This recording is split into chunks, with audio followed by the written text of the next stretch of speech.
Hello friends, welcome to another video. Friends, आज की video में हम latest Korean drama Flower of Evil के एपिसोड 1 का स्टोरी एक्सप्लेनेशन करेंगे।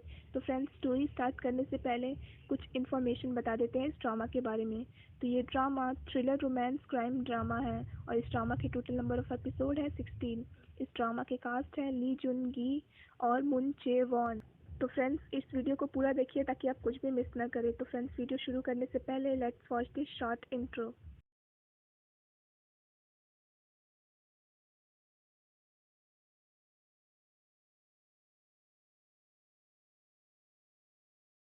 एपिसोड 1 की शुरुआत होती है जहाँ पानी के अंदर एक मैन के हाथ और पैर दोनों बंधे हुए होते हैं।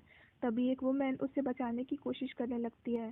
तो वो मैन सोचने लगता है कि क्या वो उसे अपनी रियल आइडेंटिटी बता दे। तभी वो मैन उसे बचाने के लिए किस करती है। तभी अगले सीन में वो दोनों किस कर रहे होते हैं एक शॉप में। ये दोनों और कोई नहीं बल्कि इस ड्रामा के मेन लीड्स हैं। मैन का नाम है बेक ही संग और वुमेन का नाम है चा जी वॉन।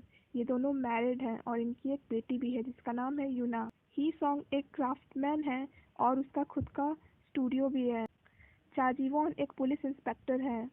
किस करते करते चाजीवॉन का ध्यान घड़ी पे जाता है तो वो ही सॉन्ग को जल्दी से यूना को तैयार करने को बोलती है और वो वहाँ पे लॉन्ड्री के लिए चली जाती है। ही सॉन्ग, जीवॉन और यूना तीनों ही सॉन्ग की फैमिली के साथ डिनर करने जाते हैं। पर यहाँ पे मूड काफ़ी इंटेंस होता है। यूना अपने ग्रैंड पेरेंट्स से डरने लग जाती है तो जीवॉन उसे ग्रीट करने को कहती है उन लोगों को।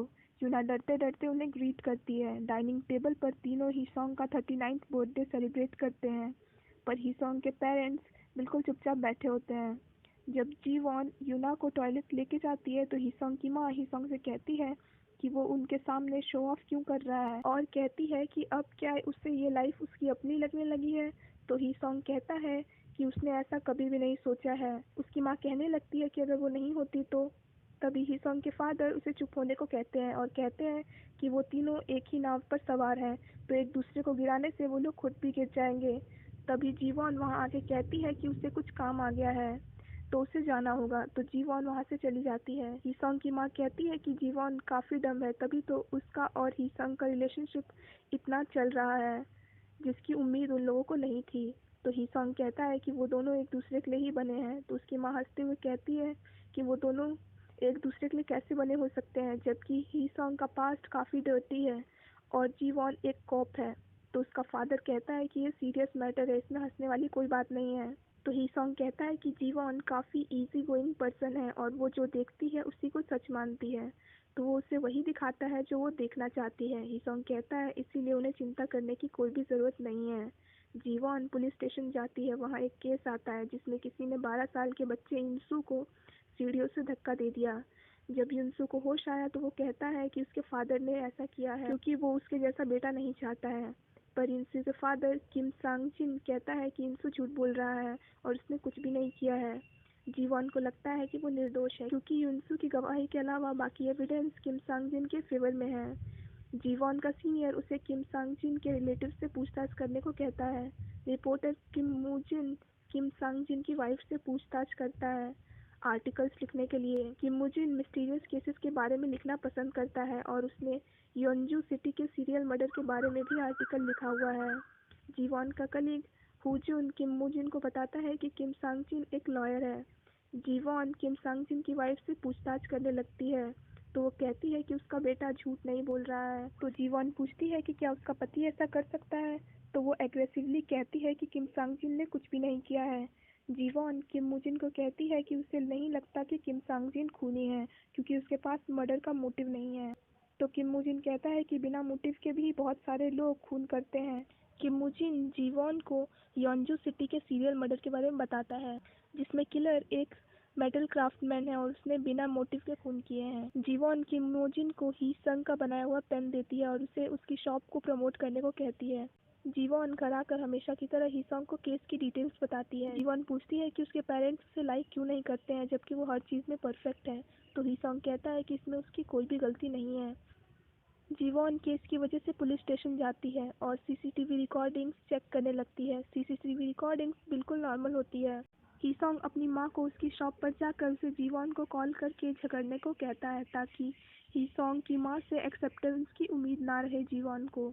उसकी माँ कहती है कि वो ऐसा नहीं करेगी क्योंकि उसकी लाइफ में उसका भी हक है। हीसोंग कहता है कि उनका और जीवॉन का बार बार मिलना सेफ नहीं है क्योंकि वो हीसोंग जितना अच्छा नाटक नहीं कर सकती हैं। जीवॉन का सीनियर किम सांग जिन की एलिबाई वेरीफाई करने उसके फ्रेंड के पास जाता है और पूछताछ करता है। कोई क्लू ना मिलने पर वो उसका मोबाइल उठा के ले आता है सीक्रेटली। तो पता चलता है कि किम सांग जिन और उसकी फ्रेंड का अफेयर चल रहा है। किम मो जिन हीसोंग के वर्किंग स्टूडियो पे जाता है। हीसोंग उसे देखकर हल्का चौंक जाता है। मुजिन उससे पूछता है कि क्या वो दो योन सू है और पूछता है कि क्या उसे वो याद नहीं। तो हीसोंग का रिएक्शन देखकर वो समझ जाता है कि ये वही है। तो वो थोड़ा घबराने लगता है। हीसोंग पूछता है कि क्या वो जीवॉन को जानता है। मुजिन कहता है कि हाँ। हीसोंग उसे टी ऑफर करता है। वो दोनों सेम नेबरहुड में बड़े हुए थे। मुजिन बहुत ज़्यादा घबराने लग जाता है। जब मुजिन वहाँ से जाने लगता है तो हीसोंग कहता है कि वो जो पूछना चाहता है वो पूछ सकता है। मुजिन कहता है कि वो रूमर्स पर यकीन नहीं करेगा जब तक कुछ प्रूव ना हो जाए और बताता है कि जिस दिन दू ह्योन सू यानी हीसोंग गायब हुआ था उस दिन उनके विलेज का फॉरमैन का मर्डर हो गया था और पूछता है कि क्या उसका उससे कोई कनेक्शन है। हीसोंग कहता है कि वो कुछ भी कहे सब पहले से ही उसे कल्प्रिट मानते हैं। तो मुजिन कहता है कि अगर वो इनोसेंट है तो वो इन्वेस्टिगेशन करवा के अपना नाम क्लियर कर ले। इधर जीवन को पता चलता है कि यून सू उसके नेबर के कुत्ते के डर से गिरा था सीढ़ियों से। जब मुजिन जाने लगता है तो हीसोंग पूछता है कि क्या वो पुलिस के पास जाकर बता देगा कि वो 18 साल पहले हुए मर्डर के सस्पेक्ट से मिला है। तो मुजिन कहता है कि वो ऐसा कुछ भी नहीं करेगा। हीसोंग उससे कहता है कि वो अपने बारे में बताए कि उसकी लाइफ में क्या चल रहा है। तो मुजिन कहता है उसकी लाइफ में कुछ भी खास नहीं चल रहा है और ये कह के वो वहाँ से जल्दी से जाने लगता है। तो हीसोंग कहता है कि उसे जल्दी किस बात की है, वो तो वीकली मैगजीन में रिपोर्टर है और उसके पास काफ़ी वक्त होगा। इधर जीवॉन को पता चलता है कि उसकी माँ जो विटामिन लेती है वो किसी ने चेंज कर दिए हैं जिसके इफेक्ट के कारण उसके दिमाग पर असर पड़ गया है। इधर एविडेंस ना होने के कारण और उसके नेबरहुड में रहने वाले बच्चे के स्टेटमेंट के कारण किम सांग जिन को छोड़ दिया जाता है। जीवॉन हॉस्पिटल आकर युनसू को उसे सब कुछ सच बताने को कहती है। तो वो बताता है कि उसे उसके फादर की अफेयर का पता चल गया था और ये भी पता चल गया था कि वो उसकी माँ को डिवोर्स देना चाहता है बिना किसी प्रॉब्लम के। इसीलिए वो उसे दवाई देता था जिसके कारण उसकी माँ की सोचने समझने की शक्ति कमज़ोर हो गई थी। इसीलिए उसने अपने माँ को बचाने के लिए अपने फादर पर झूठा इल्ज़ाम लगा दिया। जीवॉन युनसू की स्टेटमेंट पर किम सांग चिन को अरेस्ट कर लेती है। हीसोंग की मदर जीवॉन को कॉल करके बहुत सारा भला बुरा सुना देती है और कहती है कि वो दोनों एक दूसरे से कभी ना मिले।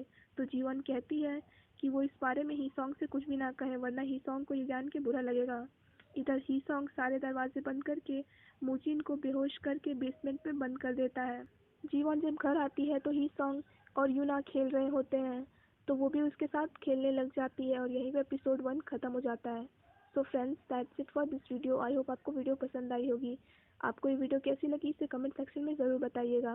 तो फ्रेंड्स इस ड्रामा के आगे के एपिसोड भी आपको देखने को ज़रूर मिलेंगे हमारे चैनल पे। तो हमारे चैनल को सब्सक्राइब कर लीजिए ताकि आप उसकी नोटिफिकेशन मिस ना करें। So friends thanks for watching this video. Bye bye and take care of your health.